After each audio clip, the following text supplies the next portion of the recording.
These are obviously very serious times with the Donald Trump government shutdown inflicting real pain on the American people. And so all of the MAGA Republicans are in lockstep with the Trump regime's decision to treat these, I guess, negotiations, if you want to even call what Donald Trump's doing, by posting AI memes of like alien technology from outer space and kind of constantly posting images of Democratic leader Hakeem Jeffries wearing sombreros and AI manipulating the voices of Democratic leader Chuck Schumer. You have MAGA Republican Congress member Carlos Jimenez says, you're going to see a lot more of this. This is what we're doing. So if you want to be a politician, you got to develop a thick skin, because this is how we're going to handle things in the Republican Party. From these people are ridiculous. Here, play this clip. One of the things that's happened in this negotiation is the administration is celebrating this AI meme of Hakeem Jeffries in a sombrero with a mustache. Vice President Vance says he thinks it's funny. There are a lot of people who look at this and say it's just flat out racist. How does this help in the negotiations, Congressman?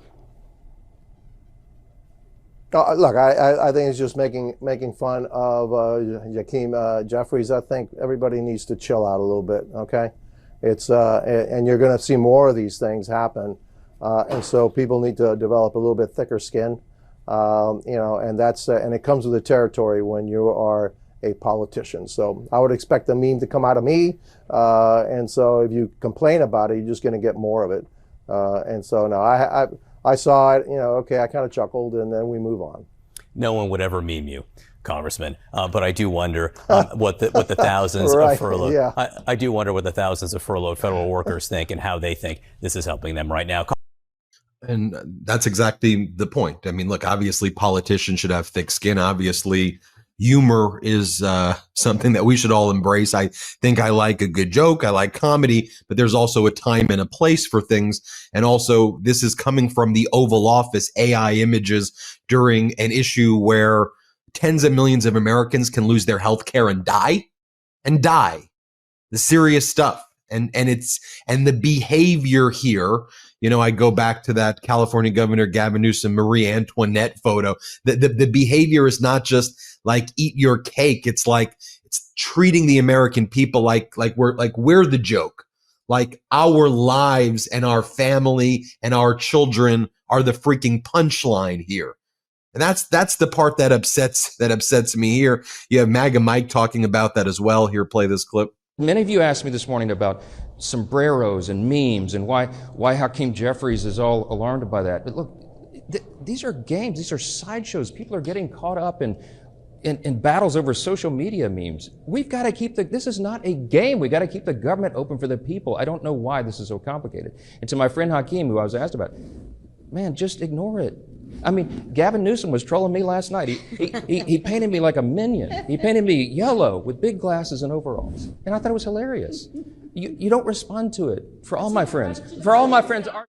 Yeah, Governor Newsom is mocking the way that Donald Trump is behaving like a petulant little baby. And again, the gaslighting here is just next level. Donald Trump ordered all of the Republicans do not even talk to Democrats, yet alone negotiate with Democrats. Then the message from the White House in response to Democrats saying, look, we want to make sure we extend these Affordable Care Act subsidies. Last week, the White House literally said, I hate to curse, but this is what they said. Go fuck yourself was the official statement from the White House spokesperson. It was an official statement that was given. I want to bring in Democratic Congressmember Jake Auchincloss here. Congressmember Auchincloss, great to see you again. I mean, look, I try to bring humor to the show. I like to laugh. I like all of that. But like, this is serious stuff. And to me, beyond the Democrat, Republican, blue, red, purple, it's leadership. And it's just acting like freaking grown-ups and having principles and values. Like that to me is what frustrates me about this whole charade coming out of the White House. What about you? Yes, and the hypocrisy always is galling. Donald Trump famously can take a joke about himself, right? And Donald Trump has very thick skin and never gets upset or ruffled by barbs thrown at him online or through the court system. This is one of the most petulant, thin-skinned crybabies in American political history trying to claim that everyone else should be able to take a joke. When has Donald Trump ever laughed at himself? When has he ever had that amount of self-awareness to do that? I mean, my goodness, he tried to get a comedian fired for making a joke at his expense. Yeah, going after stand-up comedians, canceled the White House Correspondents' Dinner because he didn't want to be roasted. But let's talk about the real issue right here, which is American people are scared. Saw a Washington Post poll. 71% of Americans understand what's up. They rely on these subsidies, and there's 71% of Americans say we need to extend these Affordable Care Act subsidies because, you see the data. Family making $85,000, their premiums are going to go up to like potentially $24,000 a year. Like, we can't afford this stuff. People can't afford this stuff.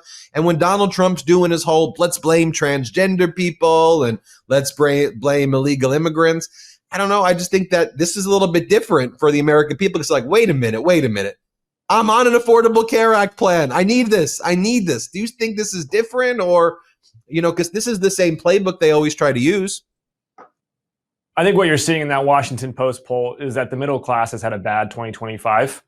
They came into this year really suffering from the cost disease that afflicts housing, healthcare, and utilities, particularly, where their rent payments, their insurance payments are going up 2-3 times as fast as their wages. And they came into 2025 worried about growing instability throughout the world, at home and abroad. And since then, what have they seen?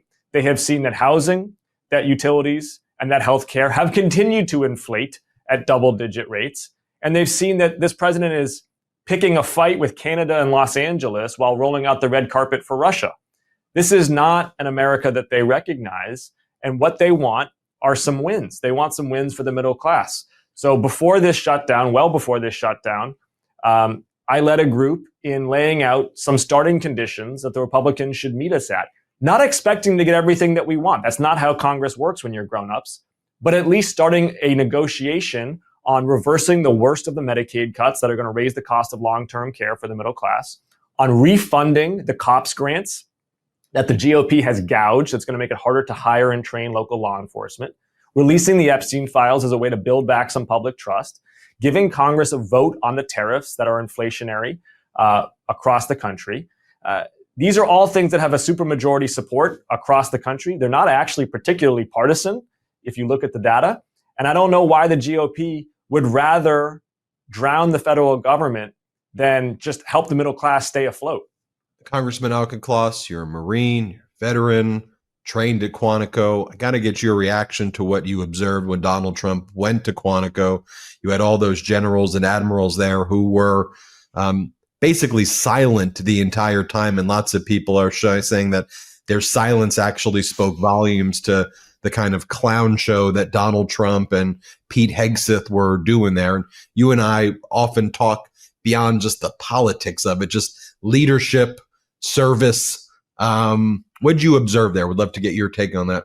The first thing an officer candidate learns in Quantico is leadership by example. It's literally emblazoned upon the statue at the entrance. And so the irony of Pete Hegseth lecturing a bunch of 4-star admirals and generals who have a combined tens of thousands of years of combat experience on high standards, when this guy has driven multiple nonprofits into the ground through malfeasance and poor leadership, when his own personal conduct has been laid bare before the American public and found wanting, I think is quite galling. The standards of the United States military should be the standards of lethality that makes us no better friend and no worse enemy. And if the standards are failing, then fix them. Fine. But the biggest challenge that the American military has right now is that the commander-in-chief doesn't know who the friend and the enemy are. He thinks Los Angeles is the enemy and Russia is the friend. Fix that and then go tell us about what you're going to do with PFTs. Congressman, you run a Substack right now called Simple But Not Easy. And tell us about that, because it's not just what we're against, it's what Democrats are for and what a forward-facing agenda looks like. So talk to us about what you want the American people to know if Democrats were to take control of the House. What does that agenda look like in an ideal world? Yeah, I write weekly. It's called Simple But Not Easy on Substack. And at its core, it's about big ideas for 2028, because Democrats have spent the last decade telling Americans who we are against. We now have to tell them what we are for. So I've written specific ideas about financial freedom, about treating cost disease, about improving education, about taking on the social media corporations, about enhancing law and order, about fixing our appropriations process. And I am working now on these ideas with a group called Majority Democrats. It's a group of 32 of us, mayors, soon-to-be governors, members of Congress, and we are defining the new center of American political life. The debate right now between the center and the left, the center and the right, it's a stale debate because politics has realigned, and the opportunity is to define a new center that draws upon the best ideas across American ideological life. And in the faction that is able to define that new center controls the terms of debate and can uplift that exhausted majority of Americans who feel like politics has become so sophomoric and so irrelevant to their life that they can't bear to tune in. Before we go, I often ask you this question because, you're out there not just in your home state of Massachusetts, but you're also speaking to people, across the country right there, as you mentioned, for the Substack, just kind of getting ideas of what Democratic leadership looks like in the future. Are there any issues that you see right now in this country that you think are just not getting enough attention out there, in the press, who are focused on, a lot of other things, but that you're like, I really wish that I could, bring this up? We have 6 million subscribers here. So I often like to ask a question like that just so I could learn something new before I wrap up these interviews. I think there are 3 themes that are particularly resonant right now: cost disease, corruption, and classrooms. And briefly in all 3, and again, it's simple but not easy, I'm writing about them. On classrooms, candidly, neither party is putting forward a bold agenda on education at a time when American students are behind on reading and writing and arithmetic, and when the school closures have proven catastrophic for our educational readiness. We need to be surging one-on-one tutoring. We need to build 1,000 trade schools. And we should make the social media corporations who have been treating our children like products pay for that entire educational infrastructure. On cost disease, in particular housing and healthcare, Democrats need to be the doctors of cost disease. We have got to cut regulations where they're holding back productivity. We've got to adopt technology where it can help. And we got to take on the special interests like the health insurance corporations that are artificially keeping costs high. And then I'll close with corruption. I think this one is obvious to every American. Corruption is directly threatening the American dream. It's endemic in this administration, but we have to be willing to take it on wherever it exists. That means banning stock trading by members of Congress and executive branch officials. That means fixing our electoral system so that every election is competitive every November.